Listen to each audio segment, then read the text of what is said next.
तो hello guys, मैं लेकर आया एक और नया वीडियो स्वॉर्डमैन स्कॉलर का। तो चलो वीडियो को स्टार्ट करते हैं। कहानी शुरू होती है हैनान प्रांत मुरोंग फैमिली के घर से। फिर हमें दिखाते हैं एक लड़की मन में कहती है, ऐसा लगता है जैसे कल का दिन हो जब ये जगह शोर से भरा रहता था। ये शांत वातावरण यहाँ कई महीनों से है, लेकिन ये मेरे लिए अभी भी अनजान है। और गेट से अंदर आते हुए कहती है, आप इस छोटे समर हाउस में कितने समय तक रहेंगे ग्रैंडफादर?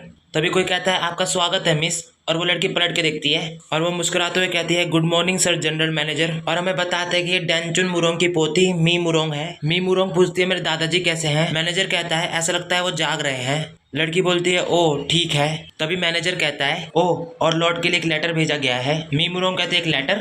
मैनेजर कहता है, ये ट्रांसपोर्टेशन एजेंसी से कल देर रात पहुंचा। मी मुरोंग एनवेलप को लेते हुए कहती है, क्या उसने बताया कि इसे किसने भेजा? मैनेजर कहता है, उसने नहीं बताया। मी मुरोंग हैरान होते मन में कहती है, इसे भेजने वाले का नाम कहीं पर भी नहीं है। हालांकि कागज शानदार दिखता है। क्या यह हो सकता है कि मुरोंग च्योल को मिली हार का बेइज्जती करने वाला लेटर हो? मी च्योल कहती है, मैं ये उन्हें दे दूंगी। क्या उन्हें बताने के लिए और कुछ स्पेशल है? मैनेजर कहता है, ऐसा नहीं, कुछ नहीं है। मी मुरोंग थोड़ा नर्वस होते हुए पूछती है, मेरे बड़े भाई जिन मुरोंग के बारे में क्या? मैनेजर कहता है, वो ग्रेट डिसाइपल है, अभी भी उस जगह पर। मी मुरोंग कहती है, ओके। फिर उदास होते हुए मन में कहती है, क्या तुम अभी भी अय्याशी की जिंदगी जी रहे हो? उस दिन की हार से निकल नहीं पाए मेरे भाई, आपको अपना दिमाग सीधा कर लेना चाहिए। फिर गेट की ओर जाते हुए कहते हैं, दादाजी आपकी पोती यहाँ है। और दादा कहता है और धीरे गेट खोलती है और दिखाते हैं फैमिली हेड डैनचुन मुरोंग को। मी मुरोंग घुटनों पे आके कहती है, आप कल रात से कैसे हैं दादाजी? और दादा बस कहता है और लेटर को सामने रखते हुए कहती है, पोस्ट ऑफिस से एक लेटर आया है। दादा कुछ सोचता है और मियोन थोड़ी परेशान होती है। मी मुरोंग कहते हैं, आप रुक सकते हैं दादाजी। और उसका दादा बोलता है, तुम जा सकती हो। मी मुरोंग कहती है, मैं आपके लिए एक कप चाय लाती हूँ। और वो वहां से निकल जाती है। मुरोंग सर पे हाथ रखते हुए कहता है, बेवकूफ लड़की, तुम्हारा ये दादा बिल्कुल भी अच्छा नहीं है और तुम्हें तकलीफ भी देता है। इस कमजोर शरीर के साथ परिवार की गिरती किस्मत को कायम रखने में तुम कितने थक गए होगे। थोड़ा शांत होते हुए कहता है, क्योंकि ये सब मेरी गलती है। मैं ही वो इंसान हूँ जिसे आगे बढ़ना चाहिए, लेकिन एक वॉरियर के रूप में मेरा अभिमान इसे सहन नहीं कर सकता। किसी की पोती को दुख देना कितनी शर्म की बात है। और लेटर को देख के कुछ सोचता है, फिर लेटर खोलने लगता है और लेटर में लिखा होता है, मुरोंग परिवार के मुखिया के लिए कॉन्फिडेंशियल लेटर, स्वर्ग की पहुंच से दूर, Azure dragon sword technique. Handwriting काफी सुंदर है, लेकिन कुछ लोग अभी भी ऐसे पुराने जमाने के टाइटल्स का इस्तेमाल करता है। और पढ़ते हुए मन में कहता है, अगर मैं एक बार हार भी जाऊं तो ये सबऑर्डिनेट्स मुझे लेटर भेजते हैं। क्या वो मेरा मजाक उड़ा रहे हैं? जैसा मुझे लगा था ये ड्यूअल के बारे में है, लेकिन ये इंटरेस्टिंग है। ये बताते हुए कि मैंने ड्यूअल में क्या अनदेखा किया। कम से कम ये आदमी कोई कमीना तो नहीं है, लेकिन ये वही है जिसका मुझे पहले से ही आसानी से एहसास हो गया था। हालांकि मुझे इसका एहसास पहले ही हो गया था, लेकिन इसका ड्यूअल के रिजल्ट पर कोई असर नहीं पड़ेगा। पर इस आदमी को लेटर लिख के अब याद दिलाने का क्या मतलब है? टाइफेस से ऐसा लगता है कि नॉलेज और वीरता में कुछ उपलब्धि है।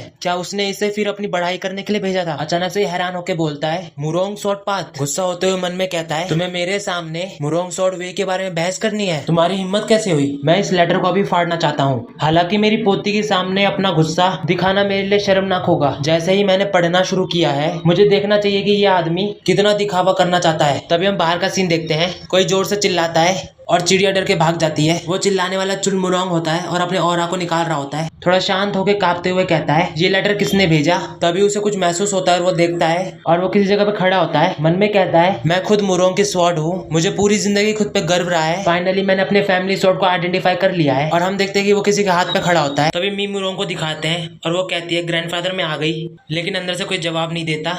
मी मुरोंग चाय को नीचे रखते हुए कहती है, कोई आंसर क्यों नहीं दे रहा? और दरवाजे के अंदर झांकने लगती है।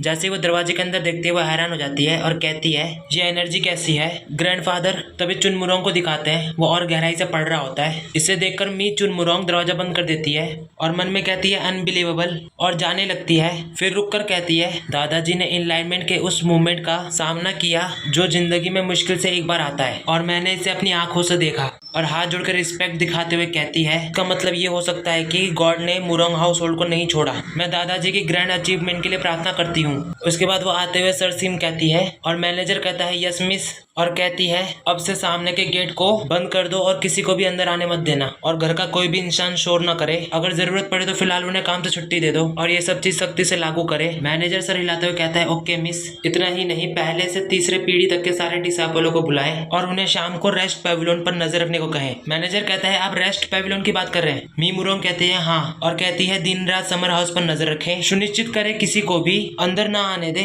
यहाँ तक कि एक बर्ड को भी नहीं। इसके अलावा इसके आसपास की सभी जगहों को बंद कर दे और जो कोई भी इस जगह पर आना चाहे उसे रोक देना। और जाते हुए कहती है शाम के रेस्ट करने के पैविलियन के सामने सेट्स बनाए और संघा को मेरे पास लाएं और यहीं पर रुक के जगह को कुछ देर के लिए बंद कर दो। मैनेजर कहता है ठीक है, मैं ये सब कर दूंगा। और कहता है क्या वहाँ कुछ हुआ? मी मुरोंग मुस्कुराते हुए कहते हैं ये एक सौभाग्य का मूवमेंट है। मैनेजर हाँ कहता है, लेकिन उसे कुछ समझ नहीं आता। चुन मुरोंग को देखते हैं जो कल्टीवेट कर रहा होता है और थकने के बाद आंखें खोल के कहता है हेवन से दूर अज़ूर ड्रैगन स्वॉर्ड रूलर, मैंने सुना है कि जियानगू में एक्स्ट्राऑर्डिनरी स्पेशल एबिलिटी वाले लोग हैं। उन्होंने मुझे जो स्वॉर्ड का नया रास्ता दिखाया उसके लिए धन्यवाद। और दिल पे हाथ रखते हुए कहता है मेरा दिल उछलने जैसा महसूस हो रहा है, ठीक वैसे ही जैसे मैंने पहली बार स्वॉर्ड पकड़ी थी। फिर खड़ा होता है और मुस्कुराते हुए कहता है मैं ये जानकर खड़ा नहीं रह सकता कि स्वर्ग के ऊपर भी स्वर्ग है। और चुन मुरोंग बाहर जाने लगता है और ये एपिसोड यहीं पे खत्म होता है।